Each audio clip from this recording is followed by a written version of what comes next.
Hello everyone, I hope you all are doing well. In our previous video, we have studied about basic practices of crop production. Under this topic, we have discussed 2 points. First one was the selection of location and nature of soil, and second point, preparation of soil. In subtopic of preparation of soil, we have discussed plowing. Now today we'll discuss second point, leveling. What is the meaning of leveling? Actually, the meaning of leveling is to break or crush bigger chunk of dry soil into smaller pieces. जब हम ploughing कर लेते हैं तो क्या होता है कि जितने भी सॉइल होते हैं, पहले प्लोइंग करने के बाद सॉइल क्या हो जाएंगे, हम पूरा एक लूज हो जाएंगे। तो लूज होने के बाद में भी कुछ ऐसा होता है कि जो बड़े बड़े कुछ सॉइल के चंक हमारे पास में होते हैं, ठीक है। तो हमें चंक का मतलब ठक्का टाइप का आप समझ सकते हो, या बहुत ही बड़े बड़े सॉइल्स होते हैं, हमें उससे क्या करना होगा, छोटा करना होगा, और भी छोटा करना होगा, और एक लेवल में लेके आना होगा, पूरे सरफेस को एक लेवल में लाना होगा। लेवल में लाने से कुछ फ़ायदा ये होगा, पहले तो जो बड़े बड़े सॉइल होंगे उनको हम छोटे में तोड़ेंगे, तो और एक लेवल में जब हो जाएगा तो वाटर का जब उसमें इरिगेट करेंगे, जब वाटर हम पास कराएंगे, ठीक है, तो एक नॉर्मल फ्लो होगा, वाटर आसानी से पूरे फील्ड में जा सकता है, ठीक है। ऐसा नहीं होगा कहीं पे वाटर का एक्यूमुलेशन हो जाएगा, जिसको वाटर लॉगिंग बोलते हैं, ठीक है। तो इससे ये फ़ायदा होता है, ठीक है। लेवल करने से ये भी होगा कि आपका सॉइल इरोजन का जो प्रोसेस होता है उसको भी हम कंट्रोल कर सकते हैं, ठीक है। अब ये है फिगर में आप देख रहे हो वुडन प्लैंक, इसी से हम लेवलिंग करते हैं, ठीक है। तो ये वुडन प्लैंक से या तो आप ऑक्स के साथ में कर सकते हो, या फिर ट्रैक्टर के साथ में ही अभी लेवलिंग के सारे इक्विपमेंट्स अवेलेबल हैं, तो उससे भी हम कर लेते हैं, ठीक है। कल्टीवेट करने के बाद जस्ट हिंदी में इसको हेंगा बोलते हैं, ठीक है। तो इसको हम लेवल कर सकते हैं। सेकंड पॉइंट है मैन्योरिंग, मतलब पहला हमने कल्टीवेट कर लिया, लेवलिंग कर लिया, अब क्या है कि अब उसमें मैन्योरिंग करना होगा। मैन्योरिंग समझ लीजिए लास्ट पॉइंट है, जब हम सीड को सो करते हैं, ठीक है, जब सोइंग होती है तो उसके लास्ट स्टेप है ये। तो मैन्योरिंग में क्या करेंगे कि उसकी फर्टिलिटी को इंक्रीज करने के लिए हमें क्या करना होगा, सॉइल में मैन्योर को मिक्सअप करना होगा, ठीक है। तो मैन्योर होता क्या है, तो manure is a mixture of organic substances obtain from the vegetable and animal waste. Clear है। मैन्योर क्या होता है, ऑर्गेनिक सब्सटेंस का मिक्सचर होता है। अब वो ऑर्गेनिक सब्सटेंस कहाँ से हमें मिलते हैं, वेजिटेबल और एनिमल वेस्ट से। तो हम उसको क्या करते हैं, डिकम्पोज करते हैं in the presence of microbe, ठीक है। तो वो उसको डिकम्पोज करेंगे, और डिकम्पोज करने के बाद हम उसको अपने फील्ड में ले जाके सॉइल के साथ में उसको मिक्सिंग कर देंगे, ठीक है। अब इससे होगा क्या, जो मैन्यूर्स होते हैं वो उसमें नाइट्रोजन, फॉस्फोरस एंड पोटेशियम जैसे इतने एलिमेंट्स हमारे उसमें अवेलेबल होते हैं, जो कि फर्टिलिटी को, सॉइल की फर्टिलिटी को वो इंक्रीज करते हैं। क्लियर है। देखिए कुछ इंपॉर्टेंट तरीके के यहाँ पे गिवन है manures. First one is farm yard manures, second one is green manures, and third one is compost manure. Farm yard manures का मतलब ये होता है जो एनिमल डंग होते हैं, स्ट्रॉज होते हैं और लीव्स होते हैं, उससे मिलके बना होता है, ठीक है। और ग्रीन मैन्योर्स ये होता है जो लेगुमिनस जो प्लांट्स होते हैं एग्रीकल्चरल वेस्ट में, ठीक है। लेगुमिनस लेगुमिनस मतलब दलहन टाइप की जो प्लांट्स होते हैं, ठीक है।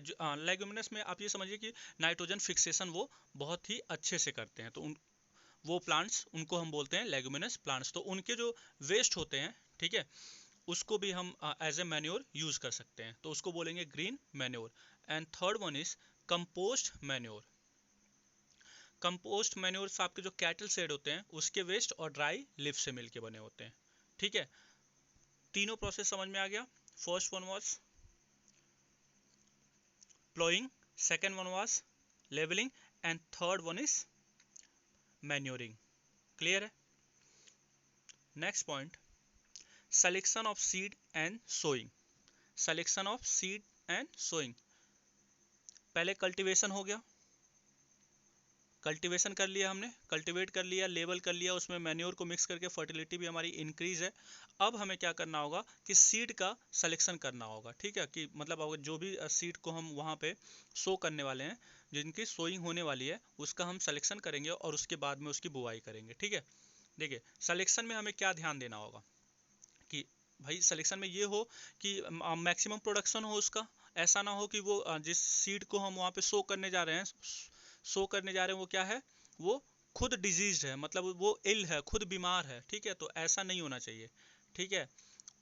जैसे हम जब लेके आते हैं गेहूं या धान हमें करना होगा तो पहले पानी में उसे भिगोते हैं, तो पानी में भिगोने से क्या होता है, जो खराब वाले होते हैं वो हल्के होते हैं, ठीक है, जिनकी फर्टिलिटी खराब होती है, एक फिजिकल मेथड है ये, तो वो वाटर के ऊपर तैरने लगते हैं, तो हम उनको छान के पहले ही फिल्टर करके बाहर निकाल लेंगे, क्लियर है।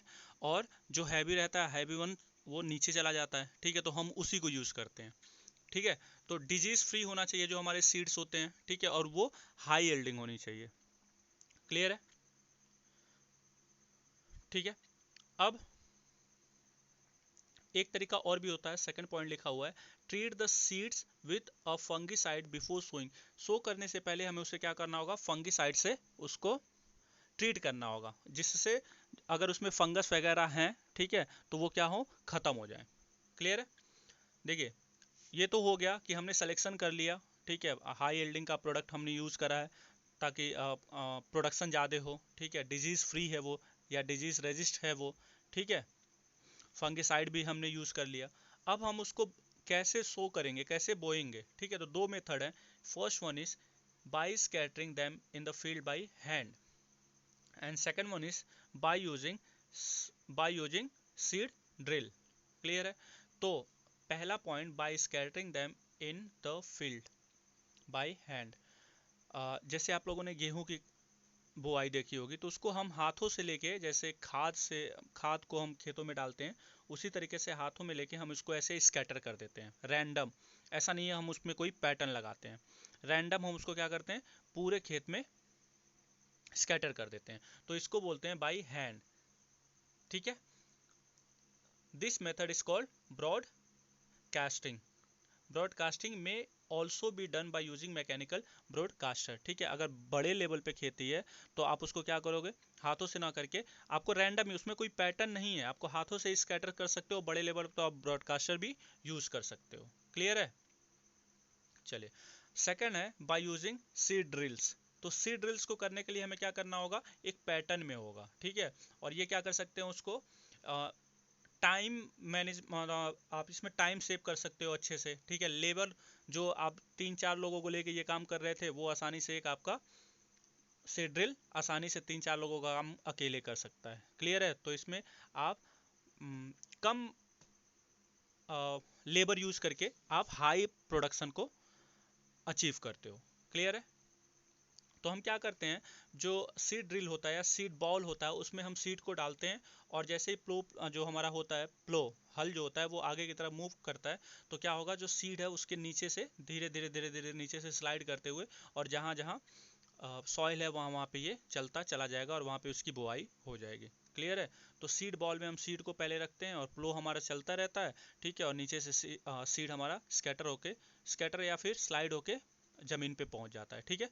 तो इसको बोलते हैं by using seed drills, clear है। दो तरीके, first by scattering them in the field by hand, and second one is by using seed drills, clear है। Now next point is transplantation. अब कुछ क्रॉप ऐसे होते हैं जिसको हम एक बार में अगर उन्हें खेतों में डाल दिया और उनको हम बढ़ाने लगते हैं, ऐसे होते हैं। कुछ तो ऐसे होते हैं जिसको हमें पहले खेत में एक बार डाल दिया, अब उसके बाद से वहाँ पे उनको फिर से उखाड़ कर, ठीक है, दूसरी जगह पे लगाना होता है। तो इसी प्रोसेस को एक जगह पे पहले हमने कर लिया और वहाँ पे थोड़ा सा वो ग्रो कर गया, जैसे सीड था, उससे हल्का सा भी अगर प्लांट में आ गया, 3-4 लीफ अगर आ गई, तो हमें उसको क्या करते हैं, ट्रांसप्लांट करके दूसरे फील्ड में फिर उसको लगाते हैं, क्लियर है। तो इस प्रोसेस को बोलते हैं ट्रांसप्लांटेशन, ठीक है। जैसे राइस के साथ में होता है, जब राइस होता है, धान की बुआई जब होती है, तो पहले तो हम उसको क्या करते हैं कि जो सीड होता है उसको एक खेत में ही डाल देते हैं पूरा, और 1 महीने जो भी टाइम लगता है, 25 दिन 1 महीने में क्या होता है, जब उसमें लीफ आ जाती हैं, कुछ छोटा सा ही प्लांट 4-5 लीफ के साथ में जब आ जाता है तो हम उसको वहाँ से उखाड़ते हैं और उसको दूसरे खेतों में भी ट्रांसप्लांट कर देते हैं। ठीक है, तो इस पूरे प्रोसेस को बोलते हैं ट्रांसप्लांटेशन। जहाँ पे सीड को पहली बार उगा, जैसे जो धान है, धान को जब जो वो सीड था उसको हमने खेत में डाला तो उसको हम क्या बोलेंगे, नर्सरी। जहाँ पे छोटे छोटे सीड से अगर छोटे छोटे प्लांट्स को हम बनाते हैं उसे क्या बोलते हैं हम, नर्सरी। ठीक है, फिर नर्सरी से हम उसको दूसरी जगहों पे जहाँ पे खेत होता है वहाँ पे लेके जाते हैं। ठीक है, और जो छोटा प्लांट होता है जिसमें 4-5 लीव्स आए होते हैं उसे हम क्या बोलते हैं, सीडलिंग्स। क्लियर है, तो हम उसको फिर मेन फील्ड में ट्रांसफ़र कर देते हैं। तो इसके एडवांटेजेस क्या हैं, देखिए एडवांटेजेस हैं, transplantation enables selective cultivation of healthy seedling, this result in better crop production. मतलब यहाँ पे जो क्रॉपिंग हो रही है वो कैसा हो रहा है, सेलेक्टिव हो रहा है, और हम उन्हीं को सेलेक्ट करेंगे जो हेल्दी होंगे। ठीक है, जो खराब है फिर उसे हम यहाँ पे निकाल देंगे, तो ये एक सेग्रीगेशन यहाँ पे हो जाता है क्रॉप का। क्लियर है, जो ट्रांसप्लांटेशन में, transplantation permits better root penetration into soil. जब आप धान को निकाल के एक जगह से दूसरी जगह पे लगाते हो तो पहले तो वाटर का लेवल हम बढ़िया कर देते हैं ताकि जो मड है वो अच्छे से मतलब मड वहाँ पे अच्छा हो जाए, और उसके बाद हम उसको हाथों से क्या करते हैं, ज़मीन के अंदर में धांसते हैं, बोते हैं ना उसको। तो उससे क्या होता है, रूट का जो पेनिट्रेशन है मतलब वो सॉइल के अंदर तक जाता है। क्लियर है, तो ये भी इसका एक बहुत बड़ा एडवांटेजेस है। क्लियर।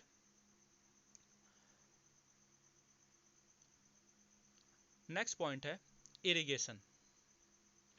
तो इरिगेशन को हम अपने नेक्स्ट क्लास में स्टार्ट करेंगे। Okay, thank you.